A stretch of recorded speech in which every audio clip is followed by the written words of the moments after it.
अस्सलाम वालेकुम दोस्तों जॉब्स एजुकेशन न्यूज़ में खुशामदीद। दोस्तों एनटीएस ने हज माविनीन और सुपरवाइज़र का टेस्ट रिज़ल्ट अनाउंस कर दिया। तो दोस्तों इसको देखने के लिए यहाँ पे open application list of candidate और ऑल रिज़ल्ट पे क्लिक करना होगा। ऑल रिज़ल्ट पे क्लिक करने के बाद आपके सामने एक और विंडो आ जाएगी जिसमें एनटीएस ने जितने भी रिज़ल्ट इशू किए हैं वो यहाँ पे हैं।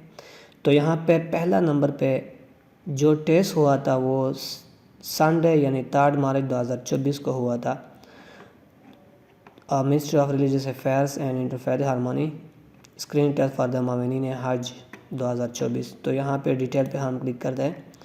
इस पे क्लिक करने के बाद हमारे पास अपनी प्रोफाइल विंडो आ जाएगी और प्रोफाइल विंडो में हम ओपन एप्लीकेशन पे क्लिक करते हैं। तो ओपन एप्लीकेशन पे क्लिक करने के बाद माई एप्लीकेशन पे क्लिक करते हैं।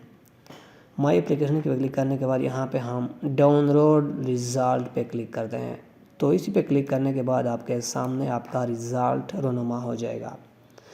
दोस्तों ये है रोल नंबर, ये है नेम, ये है एनआईसी नंबर और यस फील्ड सुपरवाइजर स्टाफ माविनीन हज। और इस बंदे ने 53 मार्क्स हासिल किए हैं, टोटल मार्क्स 80 और ये not qualified for physical test है।